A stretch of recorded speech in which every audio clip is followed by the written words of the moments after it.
رحیم سمیع الله اعلام یم دا ځل ما دغه کتاب لوستلی دی سل کیسې سل رازونه او د دغه کتاب څخه مې ځینې انګیزه بخونکې کیسې تاسو لپاره انتخاب کړي دي. خدای دې وکړي چې قرنطین مو په خیر تېرېږي او یو څه ګټه مو ورکې کړې وي، ځینې نوي عادتونه مو زده کړي وي، وزن مو کم کړی وي، سهار پاڅېدل مو چې دي په عادت باندې تبدیل شوي وي. دغه کتاب کې یوه کیسه وه د ژوند انعکاس. په دې کیسې کې یو هلک د خپل پلار سره غره ته ځي. کله چې غره ته ځي په کوم ځای کې پښه په تیږې سره لګېږي، نو چې تیږې سره لګېږي د خولې نه وځي اخ، هغه فریاد چې دی د له خولې نه راوځي. کله چې فریاد یې له خولې نه راوځي په ټول غره کې چې دی هغه انګیزه کېږي اخ،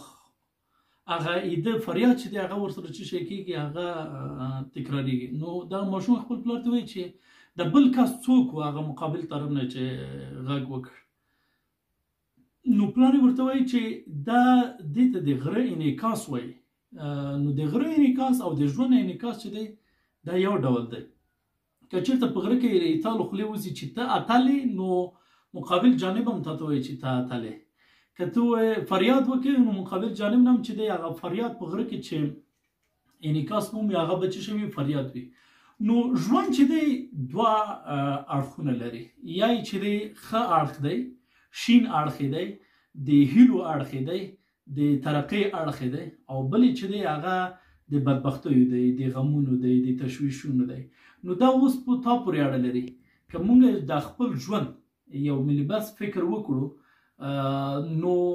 اوس تاسو پورې اړه لري چې کومو سیټونو کې کینئ، د هیلو په سیټونو کې کینئ، د شین طرف ته کینئ، د ترقۍ طرف ته کینئ، د ابتکاراتو طرف ته کینئ، که د غمونو، ناامیدیو، ناهیلیو طرف ته کینئ. یعنې په ژوند کې چې دی مشکلات وي، دغه په ټول خلکو باندې مشکلات تېر شوي. دا نن چې څنګه خلک بیلیونیر دي، میلیونیر دي، دوی چې وو داسې نه وو، چا پلار نه وو، چا چې وو لکه مثلا پلار و مور چې وو په 14 کلنۍ 15 کلنۍ کې طلاق اخیسته وو، چا نه پلارونه چې دي مړه شوي دي. دغو سختیو دوی نه میلیونران جوړ کړل. نو اوس سختۍ چې دی یا به تا نه قرباني جوړوي او یا به له تا نه اتل جوړوي. نو تا اوس خپله خوښه دی چې د ستونزو قرباني کېږي او که په ستونزو سره مقابله کوي او اتل له ځانه جوړوي. دویمه کیسه چې ما په دغه کتاب کې راخیستې دی هغه دا دی چې د مقاومت په نامه یو کیسه ده. یو ښکاري ځي ښکار کوي، چې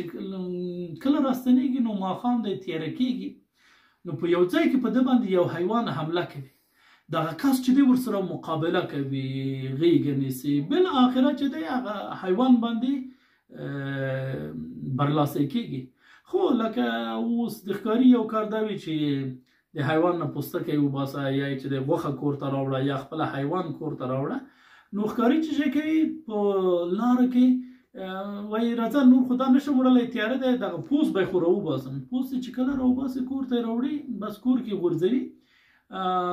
کله کور ته رارسېږي نو کور کې هم طبیعتا ناوخته دی، نو خپل اتاق ته ځي، ویده کېږي. سهار چې کله راپاڅي نو پلار یې ورته وایي زویه پرون دې زمری ښکار کړی و؟ وایي نه بابا، زمری چېرته و؟ وایي تا خو کوم پوستکی چې راوړی دی هغه دې د زمري پوستکی راوړی دی. وایي توبه، ما خو فکر کوو چې هغه به سپی وي. وایي ما فکر کوو چې یا سپی دی یا لیوه دی چې په ما باندې حمله کړې وه. ما د زمري یعنې که توقع خیال نه نو چې زمری دې په ما حمله کوي، زه دې چپه کوم او یا دې هغه پوست چې شی کوم پوست راوباسم. مقاومت د دې سبب کوي چې انسان غر سوری کړي. دا موږ چې څه نه څه پاتې یو، دغه 40 کاله جنګ خلک یې بې کوره کړل، بې وره یې کړل، جغرافیې تغییر کړلې، خلک ورک شول. ولې موږ چې تر اوسه پورې پاتې یو دلیل هم کېدای شي دا وي چې موږ هغه مقاومت کړی دی، هغه ژوند سره مو څه شی کړی دی، ژوند سره مو چې دی لکه هغه سم صحیح غېږه مو ورکړی دی چې تر هغه پورې چې ساه راکوي او وینه موږ کې چلیږي موږ به څه شی کوو، مقاومت کوو. او خدای دې دا مقاومت لکه دغه جنگونه دغه جګړې د خدای ورکې کړي نور باید د چی سره مقاومت وکړو لکه د اقتصاد سره مقاومت وکړو چې دغه خراب ناورین چې دی یا اقتصادي ناورین چې دی یا د بېوزلي چې دی که خدای مو په دې باندې برلاسي کړي چې دې ته ماتې ورکړو او خپل ژوند جوړ کړو خپل اقتصاد جوړ کړو خپل تحصیل چې کړو خپل تحصیل جوړ کړو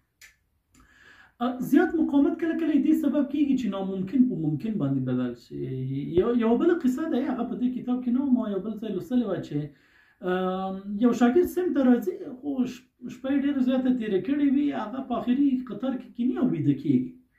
خو کله چې راویښېږي په تختې باندې استاد 2 سواله لیکلي وي نو دی هغه زر زر یاداشت اخلي وایي کېدای شي استاد چې دی کارخانګي ورکړي وي ځکه زه ویده وم نو چې راوشم تخته